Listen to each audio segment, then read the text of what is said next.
Subscribe करें और bell दबाएं ताकि कोई खबर रह न जाए।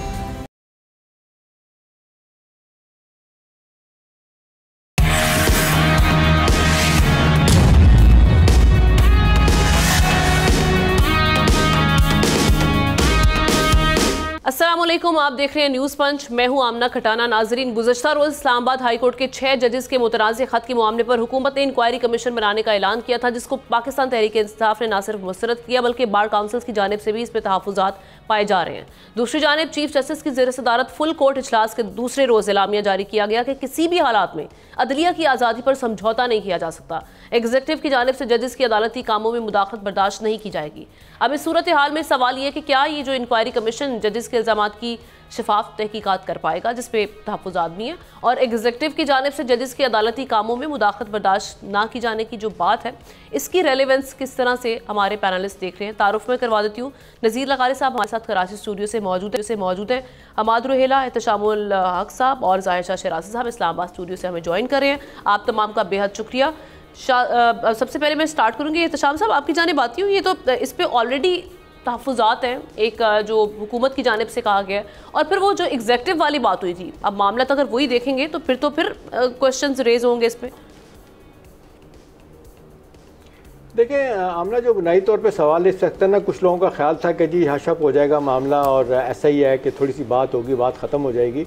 तो कम से कम उस लिहाज से देखा जाए तो फौरी एक्शन जिस अंदाज से चीफ जस्टिस काजी साहब ने लिया, आपने देखा कि उन्होंने जिस दिन वाक़या हुआ अगले दिन ही ख़त लिखने के बाद 6 जजेस जो हैं इस्लामाबाद हाई कोर्ट के, उन्होंने बुलाया अपने वहाँ पे अपने घर पे ही, उनसे मुलाकात की, सारी बातें सुनी और फिर उन्होंने पैगाम भिजवाया प्राइम मिनिस्टर को कि जी मैं मिलना चाहता हूँ। अच्छी बात है कि उनकी ख्वाहिश पे हुई कि जी चीज़ें सॉर्ट आउट करनी है, मुलाकात भी हो गई। अब देखें ना, एक इंक्वायरी कमीशन 1917 के एक्ट के तहत बनाने का फ़ैसला कर लिया गया। अब इसमें भी बड़े सवालात हैं। इंक्वायरी कमीशन को जो रिजेक्ट किया PTI ने, उसकी वजूहत जेन्युइन भी हो सकती हैं, क्योंकि देखें ये हमूदुर्रहमान कमीशन बना, उजड़ी कैम्प बना, एबटाबाद कमीशन बना। सबसे पहले लगारी साहब को हमसे ज़्यादा पता है, east Pakistan, farmer east Pakistan में जो राइट शुरू हुए थे कमीशन बना था। इनकी हैसियत आमना सिर्फ सफाशात की हद तक होती है। जुडिशल कमीशन की कुछ और बात होती है, पावर नहीं होती कि किसी को सज़ा देनी है। क्या ये रिकमेंड करेगा कमीशन की हुकूमत को क्या करना चाहिए, उसके बाद फिर क्या होगा। अब अगला सवाल ये है कि जी ये मामला किधर जाएगा। देखें, अब ये अदलिया की आज़ादी, जिस तरह बाकी इदारे हमारे ख़राब हुए हैं, मुझे याद आ रहा है जस्टिस मुनीर 1962 में जिस तरीके से आपने देखा, वो थे अपना क्या कहते हैं अयूब खान के ज़माने में, और चीफ जस्टिस थे। बाद में अयूब खान ने उनकी खिदमात के एवज़ उनको अपना लॉ मिनिस्टर भी बना दिया था। उन्होंने ये सारे काम गलत सिखाने शुरू किए और फिर उन्होंने उनकी बड़ी मशहूर किताब है फ्राम जिना टू ज़िया, जिसमें वो कहते हैं, वो ख़ुद मानते हैं इस बात को कि मुझे जाओ अपने अयूब खान ने मुझे कहा था कि तुम कुछ बंगाली जो इम्पोर्टेंट लेजिस्लेटर्स हैं उनसे मिलो और उन्होंने कहो कि हमारी जान छोड़ो यहाँ से। उसके बाद 1971 में मुल्क फारिग हो गया।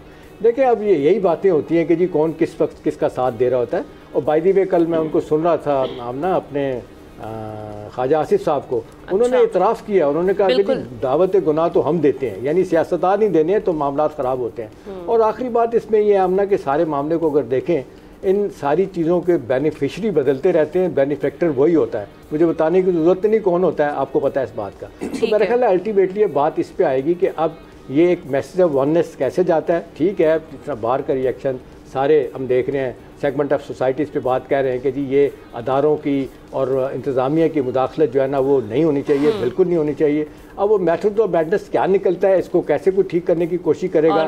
अब इस थोड़ा वक्त देखते हैं। अभी कल कैबिनेट की मीटिंग मंडे को होगी, उसमें ये T और R इसके और बाकायदा नोटिफिकेशन भी इस इशू पे मजीद जो चीज़ें हैं वो सामने आएंगी। शाह साहब, एक तो यही बात कि पहले तो मीटिंग पे बड़े सवालात उठ रहे थे कि वज़ीर आज़म से मीटिंग करने की क्या ज़रूरत, वज़ीर आज़म और चीफ जस्टिस की मीटिंग की क्या ज़रूरत थी, क्योंकि शहबाज शरीफ साहब ही उस वक्त एग्जीक्यूटिव थे, मामला तो उनके अंडर ही थे जब ये सारे मामला चले हैं जिस वक्त की जिक्र किया गया ख़त में।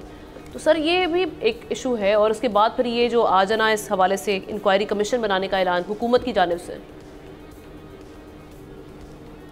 देखिए, मेरे ख्याल में शहबाज शरीफ साहब का मिलना शायद उसको सस्पिशियसली देखा गया, और जारी बात है जो अपोजिशन जमातें हैं, खासतौर पर जो PTI है, दरखास्त में मिले वो जी बहरहाल वो जो भी था। अब इसमें दो चीज़ें बड़ी वाज़ेह हैं कि देखिए, आपकी पॉलिटिकल पोलराइजेशन एक तरफ, आपके जो इदारे हैं उनके दरमियान जो एक चपकलिश है या महादाराई है वो तो चलती रहती है।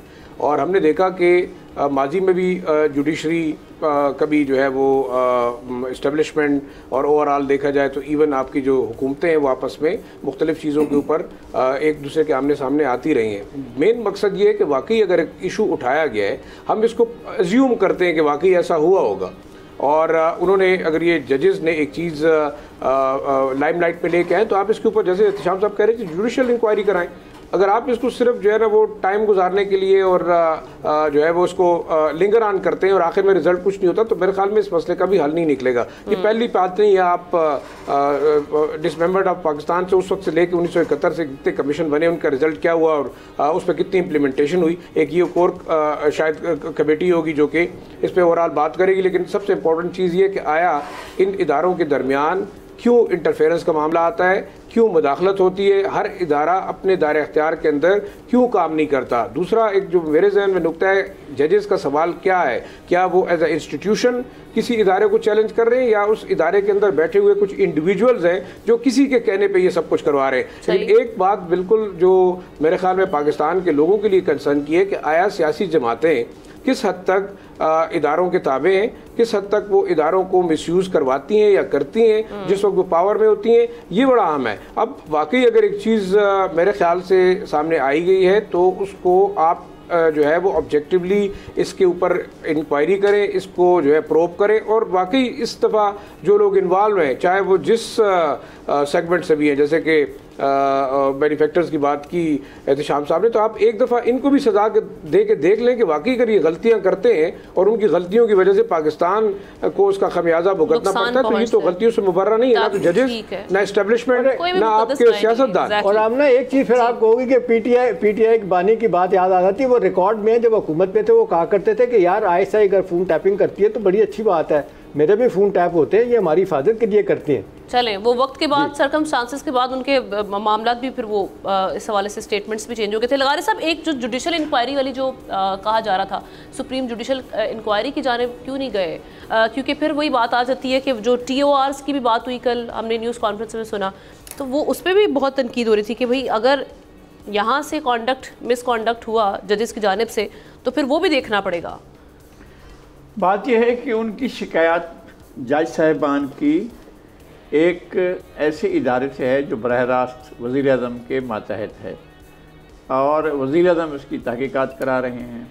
उन्होंने ख़त लिखा है अपने चीफ जस्टिस को। तो क्या हुकूमत अगर कमीशन बनाना चाहती है तो इसके लिए तो चीफ जस्टिस को रिकमेंड करेंगे, जनाब आप ख़ुद कमीशन बना लें और सुप्रीम कोर्ट के किसी सर्विंग जज की सरबराही में कमीशन बनाकर आप इस मामले को देखें। हमें शिकायत बहुत हैं अदलिया से, ऐसा नहीं है कि हमारे सामने, हमारे बिल्कुल आँखों के सामने जो कुछ होता रहा है वो इंतहाई तकलीफ है, हम उसको भूल भी नहीं सकते, नज़रअंदाज भी नहीं कर सकते। हमारे सामने 22 मार्च 1979 को जस्टिस शफी मोहम्मदी खुद लेकर गए थे एक दरख्वास्त। उस वक्त की सूबाई शरीयत कोर्ट के 3 जज साहबान, justice Abdul Qadir Sheikh, justice doctor I Mahmood, justice Zafar Hussain Mirza जो जुल्फ़िकार मिर्ज़ा के वालिद थे, इनके सामने ले गए थे और उन्होंने भुट्टो साहब की फांसी के फैसले को चैलेंज किया था और कोर्ट ने समाअत के लिए मंजूर भी कर लिया था। फिर क्या हुआ कि अचानक एक वकील कूद कर आ गए, अब्दुल हफीज़ पीरज़ादा, कि जी मैं इस केस की पैरवी करूँगा बतौर वकील, हालांकि शफी मोहम्मदी ने उनसे नहीं कहा था। इस पर उन्होंने कहा ठीक है जी आप तैयारी करके आइए, कल हम इसको सुनेंगे। शफी मोहम्मदी इंतज़ार करते रहे कि मुझे पीरज़ादा जो है बुलाएगा, बताएगा कि क्या आपने तैयारी की है, और हमने बहुत तैयारी की थी इस सिलसिले में और एक बड़ी पूरी दास्तान है ये। फिर उसके बाद जब हम अगले रोज़ पहुँचे हैं, वो कौन सा ऐसी चमक थी, कौन से ऐसे हालात थे, क्या चीज़ हो गई थी कि जब इसकी समाअत शुरू खचाखच भरी हुई थी। Chief justice Sindh high court जो थे अब्दुल कादिर शेख, वो उस शरीयत कोर्ट के, सूबाई शरीयत कोर्ट के चीफ जस्टिस थे और 2 जज साहबान वो बैठे हुए थे, हम वहाँ मौजूद थे। हमारी मौजूदगी में जो है अब्दुल हफीज़ पीरज़ादा खड़ा हो जाता है और कहता है my Lord I withdraw this case, मैं इस पटिशन को विड्रॉ करता हूँ। और उसके बाद वो डिसमिस हो गई और अगले दिन, बिल्कुल अगले दिन, ये 22 तारीख को ये हुआ, 23 को अखबार में छपा, 24 तारीख को सुप्रीम कोर्ट ने रिव्यू मुस्तरद कर दिया भुट्टो साहब की अपील पर। उन्होंने जो रिव्यू किया था, रिव्यू की दरख्वास्त दी हुई थी, वो रिव्यू को भी रिजेक्ट कर दिया। अब फांसी का जब इतला मिली कि जी फांसी होने वाली है, तो फिर शबीर मोहम्मदी गए और हम साथ थे उनके, और गए वहाँ पर जाकर अपील की कि जनाब ये मामला सुने।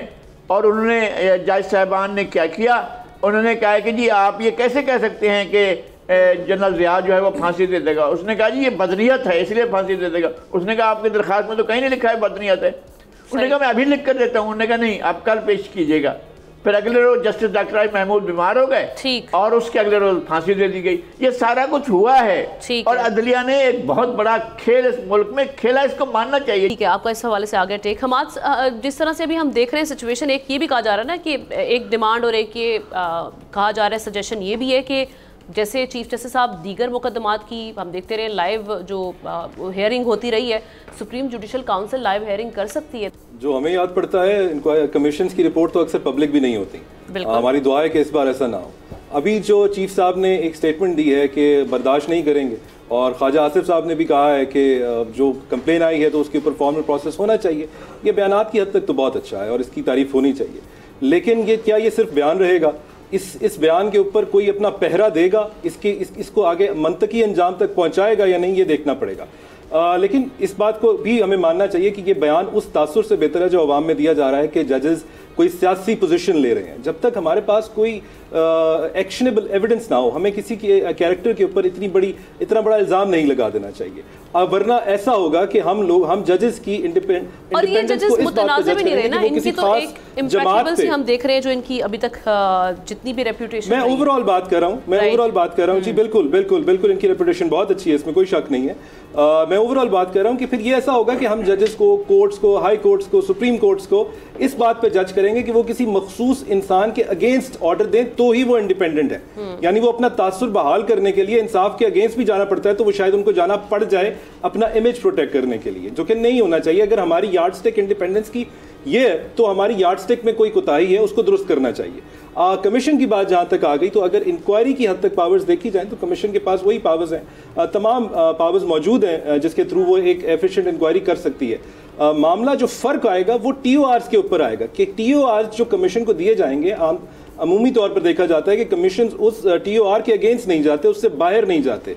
तो क्या TORs बनाए जाते हैं और कैसे बनाए जाते हैं, ये बहुत इंपॉर्टेंट होगा। दूसरा, अगर खत का मतन देखें तो हमें अंदाजा होगा कि इस खत के अंदर भी जो बात की गई है वो इंतजामिया के खिलाफ की गई है। इंतजामिया ही अपने मामलात को दोबारा इंक्वायर करेगा। हमारे एक चीज़ और बताएं, ये जो PTI ने भी इसको रिजेक्ट किया, बहुत सारे लोगों का ख्याल है, जैसे शुरू में आमना भी यही बात कर रही थी कि जुडिशल कमीशन बनना चाहिए, लेकिन हमारे काजी साहब फाइज ईसा साहब जो हमारे हैं वो तो 184(3) को इन्वोक ही नहीं करना चाहते। वो तो कहते हैं जी मैं जुडिशल कमीशन नहीं बनाऊंगा, और फैज़ाबाद धरना कमीशन भी उन्होंने नहीं बनाया था। फिर हम कैसे डिमांड कर सकते हैं सुप्रीम कोर्ट से, चीफ जस्टिस से कि जुडिशल कमीशन बनना क्यों जरूरी जी, सुओ मोटो होना क्यों जरूरी था, जुडिशल कमीशन क्यों जरूरी था? मैं वही अर्ज कर रहा हूं कि एक तो एग्जीक्यूटिव के पास मामला वापस चला गया है उन्हीं के खिलाफ कंप्लेन का। दूसरी ये बात देखिए कि अगर खत के मतन को हम दुरुस्त तस्लीम करें तो क्या एक रिटायर्ड जज उन कोनों में, उन खुदरों में जा सकेगा, उनको टटोल पाएगा जहां बज़ाहिर हाजिर सर्विस जजेस के जाते हुए पर जलते हैं? ये चीज़ें बहुत इंपॉर्टेंट हैं, इसको हमें देखना चाहिए। दूसरी बात भी ये है कि अभी शख्सियत कोई हमारे सामने नहीं आई कि कमीशन को कौन हेड करेगा। ऐसी बहुत सारी शख्सियात है जिनके ऊपर हो सकता है, कभी इम्कानात हैं कि हमारे हाजिर सर्विस जजेस भी इस चीज़ के ऊपर सेटिस्फैक्शन का इजहार करें। कंप्लेनेंट जजेस हैं, इसके ऊपर कोई अगर इशू आता है, कोई रिजर्वेशन आती है तो उन जजेस की तरफ से आना चाहिए। ठीक है, ये बात भी दुरुस्त है कि कंप्लेनेंट जजेस हैं, लेकिन एग्रीव्ड पार्टी जो है वो अवाम होगी। इंसाफ ना होने की सूरत में डायरेक्ट मुतासिर हम लोग होंगे, आप लोग होंगे।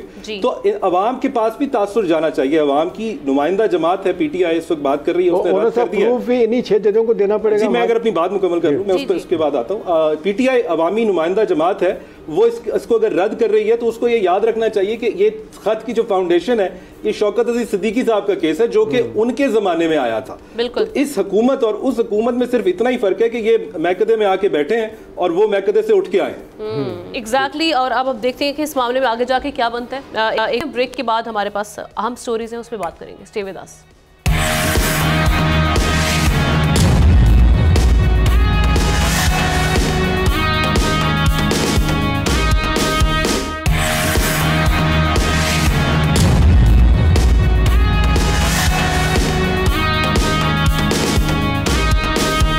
Welcome back. हुकूमत ने रवा माली साल 3.5% की शरह नमू का हदफ तय किया है, मगर IMF ने हालिया मालियाती बहरान के बायस शरह नमू 2% रहने की तवक्को जाहिर की है। ज़राए के मुताबिक IMF का कहना है कि पाकिस्तान की इक़्तिसादी पेशरफ्त हौसला अफजा है, मगर पाकिस्तान को आगे बढ़ने के लिए सियासी मुश्किलात से निपटना होगा। दूसरी जानिब आज वफाकी वज़ीर ख़जाना मोहम्मद औरंगज़ेब ने कहा है कि रवा माली साल के हालात गुज़श्ता साल से बेहतर हैं। IMF प्रोग्राम जारी रखते हुए भी पाकिस्तान ज़रूरी शोबे पर तवज्जो देकर मुआशी तरक्की हासिल कर सकता है, जबकि सनतों के हवाले से उन्होंने उम्मीद ये जाहिर की है कि अब सनतें आगे बढ़ेंगी। अब इस तमाम सूरत हाल में सवाल ये है कि वो कौन से शोबे हैं जिन पर तवज्जो देकर हम देख सकते हैं कि इकॉनमी की जो बहाली है वो मुमकिन है। इस सवाल का जवाब शाह साहब आप किस तरह से देख रहे हैं, क्या करना चाहिए? देखिए, मेरे ख्याल में अगर आप सनतों की बहाली की बात करते हैं तो आप एनर्जी डिफिशेंट कंट्री हैं और आपके पास तो रिसोर्सेज ही नहीं है कि आप इंडस्ट्रीज़ को रन कर सकें। कभी आप गैस की लोड शेडिंग करेंगे, कभी आप बिजली की लोड शेडिंग करेंगे। दूसरा, शॉर्टफॉल आप में जो है वो IPPs को फैसिलिटेट करने के लिए जिस तरीके से शॉर्टफॉल का एक झूठा फिगर जो है वो फ्लोट किया जाता है और फिर इन्हीं IPPs को जो है वो आप अरबों रुपए के सालाना पैसे देते हैं, तो ये गर्दशी कर्जे आपके 5 ट्रिलियन से ऊपर चले गए, तो इसको आप कैसे कवर करेंगे? दूसरा, आप बार बार एग्रीकल्चर की बात करें कि एग्रीकल्चर को फरोग मिलेगा। कौन सा एग्रीकल्चर? आपके यहाँ तो एग्रीकल्चर ज़मीन है, पंजाब, सिंध, खैबर पख्तूनख्वा और बलूचिस्तान चले वो रह गया है, बाकी तो हर जगह पे आपकी जो काबिल काश ज़मीन है उस पर जो है बहुत बड़ी जो है वो स्कीमें आ गई हैं, हाउसिंग स्कीम्स हैं। और ये हाउसिंग स्कीम्स किन की हैं? उन्हीं लोगों की जो कि असम्बलीज़ के अंदर बैठे हैं और जो कि सेनेट के अंदर बैठे हुए हैं। तो देखिए, हमें बड़ा रियलिस्टिकली सोचना होगा कि आपके यहाँ फ्लास कहाँ हैं, आपका एक्सपोर्ट टारगेट जो है वो कहाँ तक पहुँचा है, आपकी इम्पोर्ट्स बढ़ती जा रही हैं, क्यों आप ऐसी चीज़ों के ऊपर फोकस कर रहे हैं जो आपको तबाही की तरफ लेके जा रही हैं? मेरे ख्याल में देखिए, जो शरह नमू की बात की कि 2% पे ले आए, आप देखिए इस साल एक्सपेक्ट किया जा रहा था कि 2024 के अंदर आपकी जो एक्सपोर्ट टारगेट है वो 2.5 बिलियन से ज़्यादा होंगे, लेकिन मैं नहीं समझता कि होंगे। उसकी वजह यह है कि आपके मुल्क के अंदर अगर पैसे की सर्कुलेशन नहीं हो रही और पैसा स्टकअप हुआ है, आपके छोटे से लेके बड़े प्रोजेक्ट्स नहीं चल रहे, आपके पास तनख्वाहों के पैसे नहीं है। और अभी जून के अंदर जब बजट आएगा, ठीक है, जो बेल आउट पैकेज है वो किसी हद तक आपको हेल्प आउट करेगा, लेकिन एग्रीकल्चर के ऊपर फोकस की बजाय आपने क्लाइमेट चेंज के ऊपर बात करनी है, आपके फूड इनसिक्योरिटी के ऊपर बात करनी है, आपने डिजास्टर के ऊपर देखना है। तो मेरे ख्याल में ऐसे चैलेंजेस हैं इस गवर्नमेंट को जो कि अपार्ट फ्रॉम पॉलिटिकल पोलराइजेशन के आपको इकोनॉमिक फ्रंट पे भी बहुत ज़्यादा जो है इनकलाबी इकदाम उठाने होंगे। अगर आप बैंकों की शरह सूद को कम करने जा रहे हैं तो फिर आपको देखें क्या करना होगा, टैक्सेस आपको लगाने पड़ेंगे, ऑलरेडी कमिट कर चुके हैं, खबरें आ रही हैं कि 9 रुपए तक तकरीबन पेट्रोल जो है बढ़ता जा रहा है। तो ये तमाम चीज़ें मेरे ख्याल में बहुत ज़्यादा मुश्किल सूरत हाल पैदा करेगी फेडरल गवर्नमेंट। तो यानी एहतशाम साहब, एक तो फेडरल गवर्नमेंट के लिए तो चैलेंज है ही ये, आवाम को भी रिलीफ आने वाले दिनों में हमें दिखाई नहीं दे रहा अभी, चूँकि अभी हम देख रहे हैं कि पेट्रोल की कीमत की भी मामलात हमारे सामने हैं और बाकी जो IMF प्रोग्राम के बाद जो एक महंगाई का तूफान आएगा। हम ना रिलीफ की तो माजरत के साथ बात करना भूल ही जाएं। अभी एक बात इनकी थोड़ी सी ली जा सकती है कि वो कह रहे हैं जी 2025 में स्टेट बैंक कहता है कि महंगाई की शरह नीचे आना शुरू होगी। देखिए, फौरी तौर पे अगर देखा जाए, जिस तरह भी आपने जिक्र किया, 2% पे ले आए ग्रोथ रेट को, IMF वाले 3% हमारा था, वर्ल्ड बैंक वाले 2.25%, 1.5% की बात कर रहे हैं।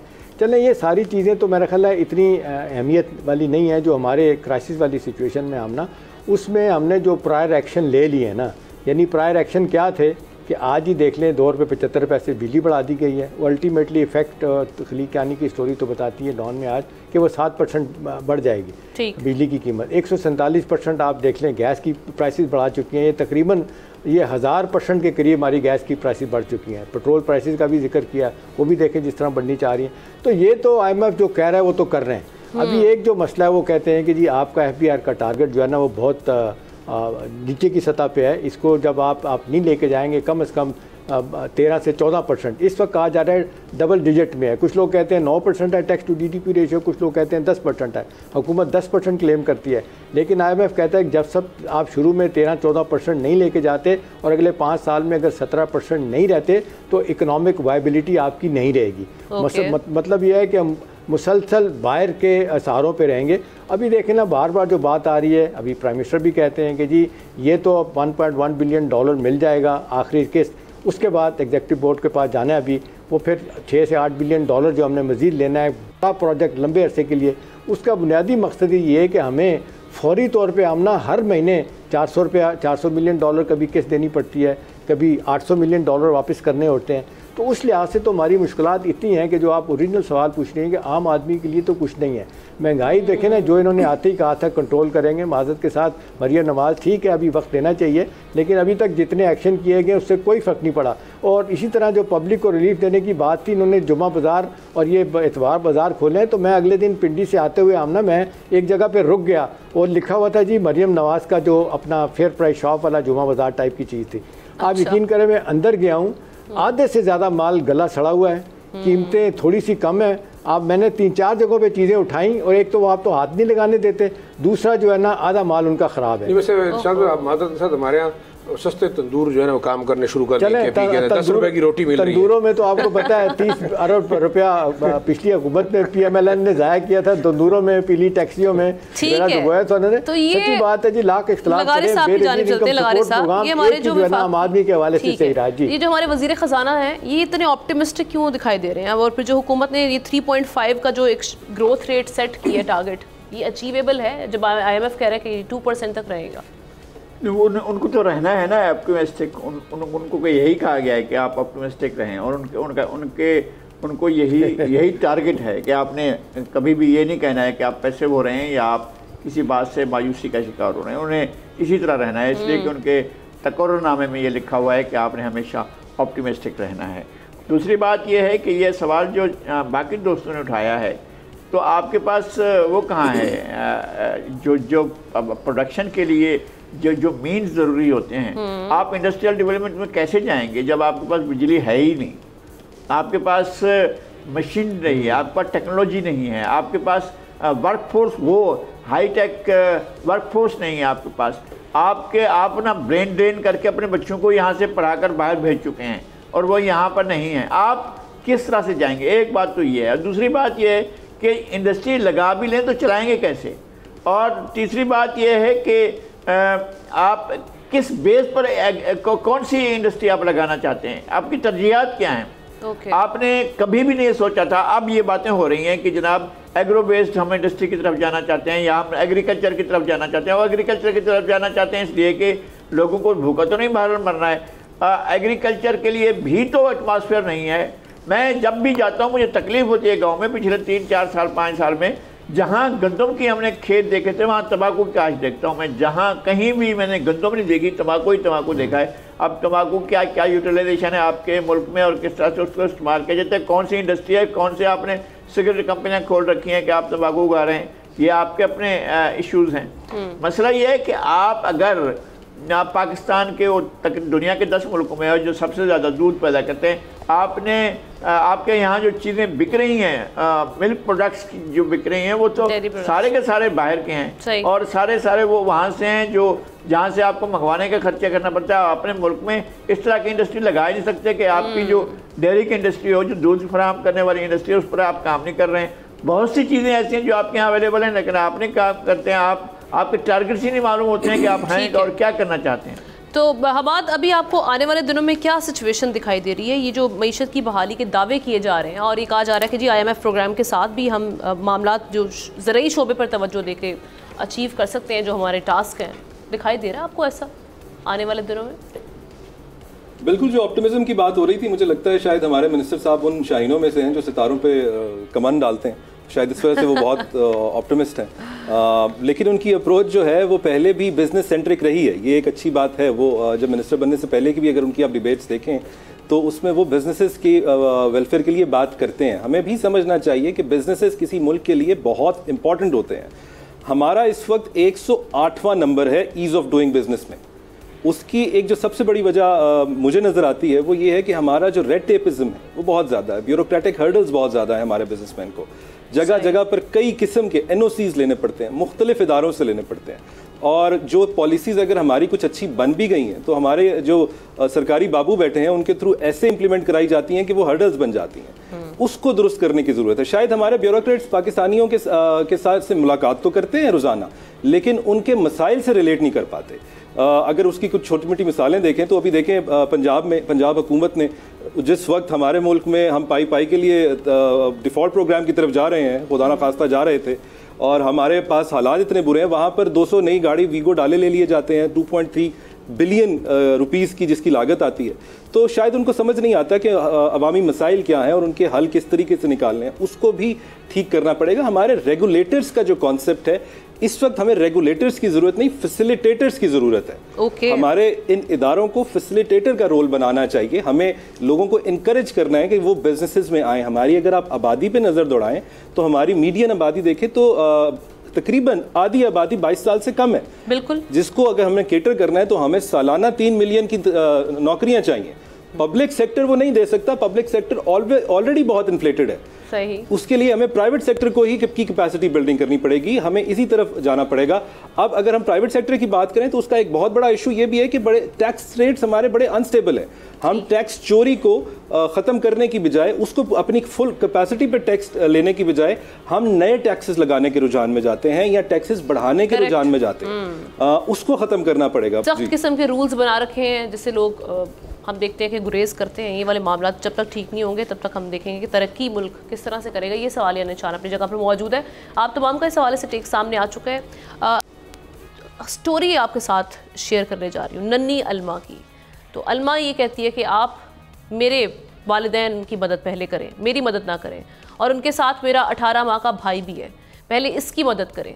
मैं अपने भाइयों और बहनों को देखना चाहती हूँ।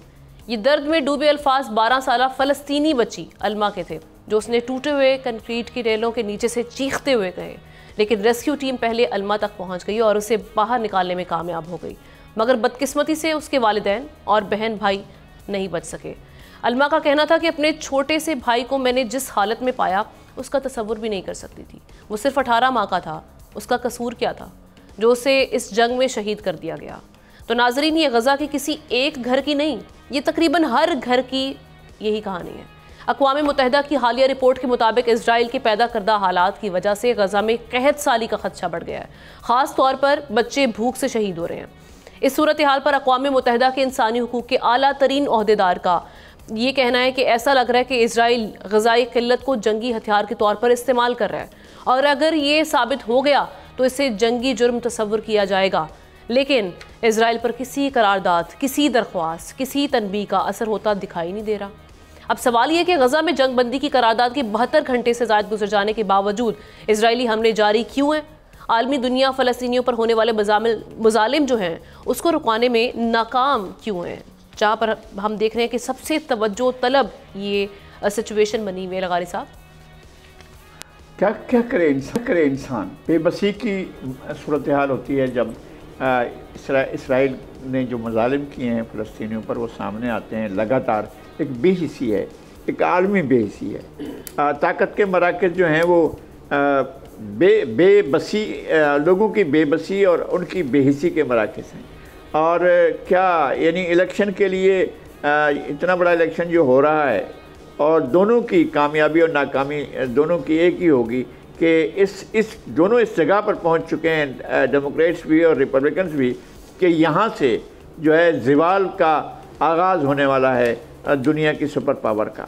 और उस ज़वाल जो है उसका आगाज़ होगा इस अलमिया से जो अलमिया फ़लस्तीन में जन्म ले रहा है, जो गज़ा में जन्म ले रहा है, जो पूरे के पूरे फ़लस्तीन की आबादी के अंदर जन्म ले चुका है, जहाँ पर हज़ारों अफराद अपनी ज़िंदगी से जा चुके हैं और लाखों लोग जो हैं वो ज़ख्मी हालत में पड़े हुए हैं।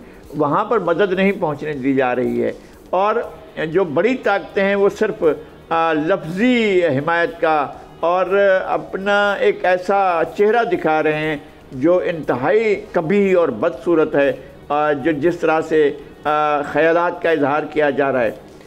हम ये कह सकते हैं कि जनूबी अफ्रीका की तरफ से जो पेश रफ्त हुई थी वो एक हद तक ठीक थी और उनकी तरफ से ही कुछ किया गया है। आलमी जो हमारी दीगर यूरोपीय ममालिक ने जो कुछ किया है और इस्लामी दुनिया जिस बेहिसी का मुजाहरा किया है और वो उसकी कोई मिसाल नहीं मिलती है। मैं ये समझता हूँ कि एक अब ये मंजिल आ गई है कि एक सुपर पावर ने बहरहाल ढह जाना है और वो अपने एक ऐसे मंजिल तक पहुंच चुकी है और इस सबब से पहुंच चुकी है।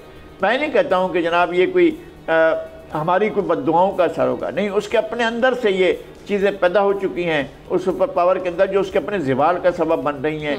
और एक ऐसी चीज़ यानी आप उसके लिए तो बहुत परेशान है कि यूक्रेन के लिए आप सारी मदद भी देने को तैयार हैं, और पूरे यूरोप जो है उसके लिए अमेरिका कह रहा है कि जनाब हम वहाँ खुद अपने प्रेजेंस वहाँ पर हमारी होगी और हम फौज की सतह पर वहाँ पहुँचेंगे। ये एक तरफ ऐसा है। दूसरी तरफ ये है कि आप आंखें बंद करके बैठे हुए हैं, मुंह बंद करके बैठे हुए हैं, कान बंद करके बैठे हुए हैं, आप तो आंखें बंद करके बैठे हुए हैं। रेजोल्यूशन का हमारी जो रेजोल्यूशन पास की गई, हम इस पे थोड़ा से एक रिलीफ वाला सिचुएशन जो पैदा हुई, हमने कहा चले कुछ तो रिलीफ मिला, रमज़ान के महीने में कुछ जंग बंदी होगी, कुछ मामला बढ़ेंगे, लेकिन अभी तक हम देख रहे हैं वहाँ से शहादतों की जो खबरें आ रही हैं, ना सिर्फ जो इजरायली मिसाइल वहाँ पर किए जा रहे हैं, बल्कि उसके अलावा ये गोलाबारी के अलावा जो कहत साली से बच्चे वहाँ पर मर रहे हैं।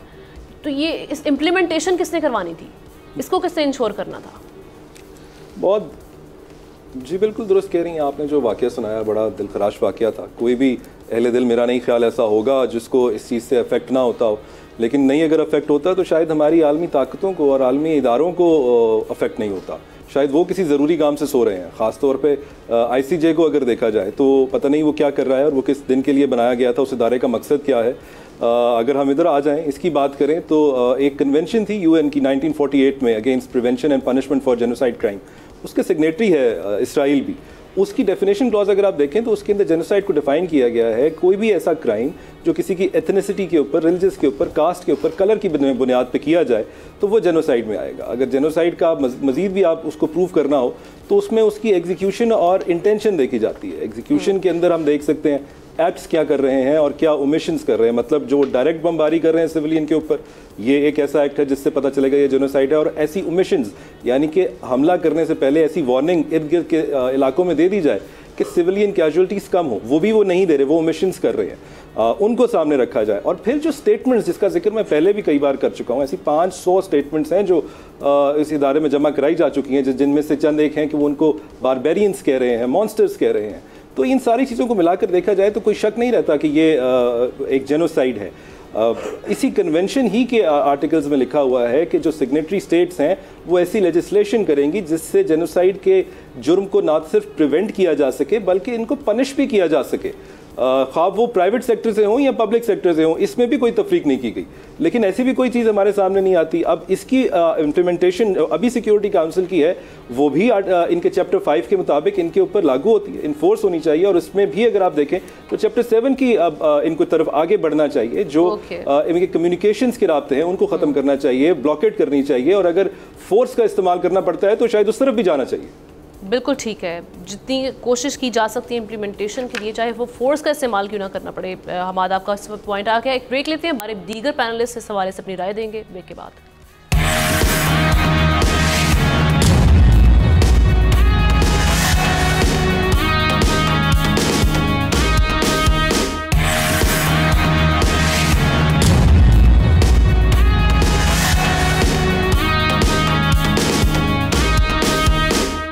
Welcome back once again. जिस तरह से सिचुएशन हमारे सामने है, गज़ा की सूरत हाल, 3 दिन हो गए हैं, ऑलमोस्ट 72 घंटे गुजर चुके हैं, लेकिन अभी तक जो करारदाद एक जंग बंदी के हवाले से पास की गई थी उस पर इम्प्लीमेंटेशन नहीं हुई। किस तरह से हमारे पैनलिस्ट देख रहे हैं?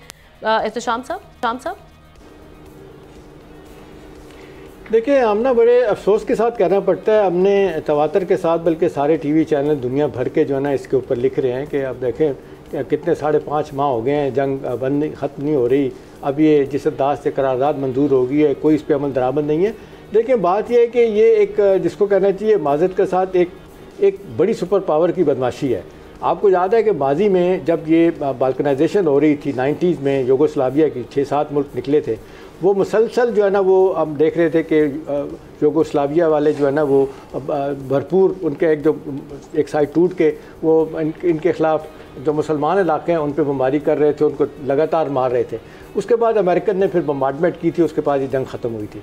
देखें, अब यहाँ पे भी यही मसला है। अच्छा, फिर देखें कि मुनाफ़क़त की क्या इंतहा हमना कि अगले दिन मैं देख रहा था गालिबन ये अल-जज़ीरा TV पे जॉन कर्बी जो नेशनल सिक्योरिटी एडवाइज़र है अमेरिका के, वो उनके 2 बयानात उनके दिखाए गए। एक बयान दिखाया गया उन्होंने इसके बारे में, गज़ा के बारे में, उन्होंने कहा जी हाँ बड़े अफसोस की बात है, लोगों की जाने जा रही, नहीं जाना चाहिए। फिर यूक्रेन का दिखाया, जिक्र कर रहे हैं लगारी साहब यूक्रेन का, वो कहते हैं जी दुनिया जान की कैटास्ट्रॉफी, दुनिया दान का जुल्म जो है ना वो रशिया वहाँ पे कर रहा है। देखिए इंटरेस्ट जहाँ जिसके है वहाँ पे बात हो रही है। एक और मैं बात बताऊँ, अब फिर आजकल ये भी बातें शुरू हो गई, जैसे 9/11 के बारे में कॉन्स्पिरेसी थ्योरीज है ना कि खुद करवाया था उन्होंने, वो तो 30 साल के बाद डिक्लासीफाई होंगे CIA के पेपर तो पता चलेगा। यहाँ पे भी लोगों ने कहना शुरू कर दिया है कि जी ये जो आपके हमास है वो कहते हैं कि ये तो प्रॉक्सी है इसकी मोसाद की, और कहते हैं इसकी इजराइल की जो इंटेलिजेंस एजेंसी है वो उन्होंने खड़ी की थी इसलिए उसकी यासर अरफात के मुकाबले में। कितना सही है कितना नहीं, लेकिन हमने एक बात, मेरा दिल जो है ना इस बात को मानने के लिए तैयार नहीं कि जब आपको पता हो कि आप एक हरकत करेंगे, मतलब मैं सीधी मिसाल दूँ कि आप खड़ी हुई मैं आपको थप्पड़ मार देता हूँ, उसके बाद मैं भूल जाता हूँ कि आप मेरे हाथ पाँव तोड़ देंगी, तो मुझे सोचना चाहिए ना कि मैं ये काम ना करूँ। तो ये लोग ये कह रहे हैं कि जी इतनी ज़बरदस्त तरीके से जो प्लान करके आपने गए, किसी ने रोका, तो आप छोटे छोटे जहाज़ लेके वो क्या कहते हैं जाके आपने हमला किया, 3 शहरों में 200 लोगों को मार के आगे, किसी ने आपको नहीं रोका, एक दरा की मज़ामत नहीं हुई इजराइल की तरफ से। तो ये अपनी जगह फैक्टर है, लेकिन आखिरी बात यह है कि जी जिस तरीके से अब ये जंग बंद करने की ज़रूरत है, अब यहाँ ब्लॉकेज जिस तरह हम बात कर रहे हैं, सैंक्शन लगनी चाहिए इजराइल के ऊपर, एक बिल्कुल पूरी दुनिया जो है इकट्ठी होनी चाहिए कि जंग बंदी हो किसी तरीके से। जी तो अब ये शाह साहब जिस तरह से हमारे पैनलिस्ट कह रहे हैं कि सैंक्शन लगनी चाहिए, ये आप देख रहे हैं आने वाले दिनों में ऐसा कुछ हो सकता है? क्या इंटेंट है, क्या विल है, जो जितनी भी ताकतें हमारी आमना, मेरे ख्याल से ये एक बहस ऐसी है जिसके ऊपर बड़ी विजिबल चीज़ है। एक तो स्टेटमेंट के जनाब उसको भूख को एज अ हथियार इस्तेमाल कर रहा है, बल्कि कर नहीं रहा है, असल में है ही ऐसा। कम्बेटेंट्स कौन है जिनके खिलाफ इसराइल जंगी जहाज और टैंक्स और गोला बारूद इस्तेमाल कर रहा है? लड़ने वाले कौन से? आपने कभी सुना कि उनकी जानिब से कोई गोली फायर हुई हो या कोई 1-2 इसराइली फौजी मरे हो? आप UN और US के चार्टर के अंडर सिर्फ और सिर्फ मुसलमानों की नस्लकशी कर रहे हैं, इसमें कोई दूसरी राय नहीं है। और बड़ी बदकिस्मती है हमारे OIC के इस्लामी ममालिक की कि आज वो अरबों डॉलर्स के कारोबार कर रहे हैं इसराइल के साथ और कोई इवन कंडेम नहीं कर रहा। देखिए दूसरा अहम नुकता ये है कि पिछले तकरीबन कम से कम 4-5 दहाइयों के अंदर अमेरिका के इमा पर उसके इत्तेहादियों ने इस्लामी ममालिक के अंदर जिस तरीके से मुसलमानों की नस्लकुशी की है, क्या वो बड़ी ओपनली सबको पता नहीं है? तो क्या ये UN और US के चार्टर के अंडर नहीं हुआ? यूनाइटेड नेशन सिक्योरिटी काउंसिल बावजूद अपने बायलाज के मुताबिक क्या करती रही है? आप सैंक्शन की बात करें, आप तो इंसानों को मरने से बचाने के लिए भी बात नहीं कर रहे। मैं इसमें मजहबी मुनाफरत की बात नहीं कर रहा। हमने देखा कि बिल्कुल जो क्रिश्चियन कम्युनिटी के लोग हैं, जो जूइश कम्युनिटी के लोग हैं, जो इवन दूसरे मसालिक के लोग हैं, उन्होंने ओपनली यूरोप में, सेंट्रल यूरोप में, अफ्रीका के अंदर बाकायदा एहतजाज हुए। इस सेहूनी जो एक माइंडसेट है, ज़ायनिस्ट लॉबी जो है, जो कि सिर्फ और सिर्फ इस खित्ते के ऊपर कब्जा जमाने के लिए, आपने देखे पूरे शहर को मलिया मेट कर दिए। अब आप क्या पाबंदी लगाएंगे जब आपके घर नहीं रहे, पानी का निज़ाम नहीं रहा, खुराक नहीं रही, और तमाम जो दुनिया के लोग हैं वो साइलेंट स्पेक्टेटर्स के तौर पर हुकूमतें देख रही हैं। तो मैं तो ये समझता हूँ कि सिर्फ एक नेतन्याहू नहीं, बल्कि इस वक्त अमेरिका, इस वक्त जो जितने ममालिक जो कि इसराइल को किसी भी लिहाज से फंड कर रहे हैं, वो इस नस्लकुशी में बराबर के शरीक हैं। और ये एक बहुत बड़ी ह्यूमन ट्रेजेडी है। होलोकास्ट के बाद आप देखें किस तरीके से जो है आप निहत्ते लोगों को, बच्चों को, और ख़ास तौर पर जो माइनर बच्चे हैं उनको मार रहे हैं, जो कि शायद इस जंग के अंदर किसी भी तरीके से इन्वॉल्व ही नहीं रहे। बिल्कुल ठीक है शाह साहब, आपका भी इस हवाले से टेक आ चुका है। तमाम पैनलिस्ट का मैं इस हवाले से शुक्रिया अदा करूँगी।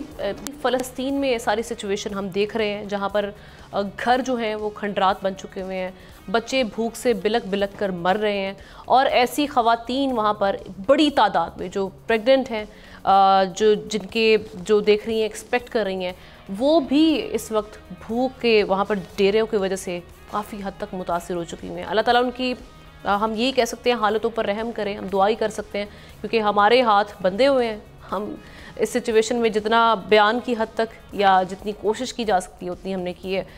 प्रोग्राम का वक्त खत्म हुआ, चाहता है आपसे कल मुलाकात होगी। अल्लाह हाफ़िज़।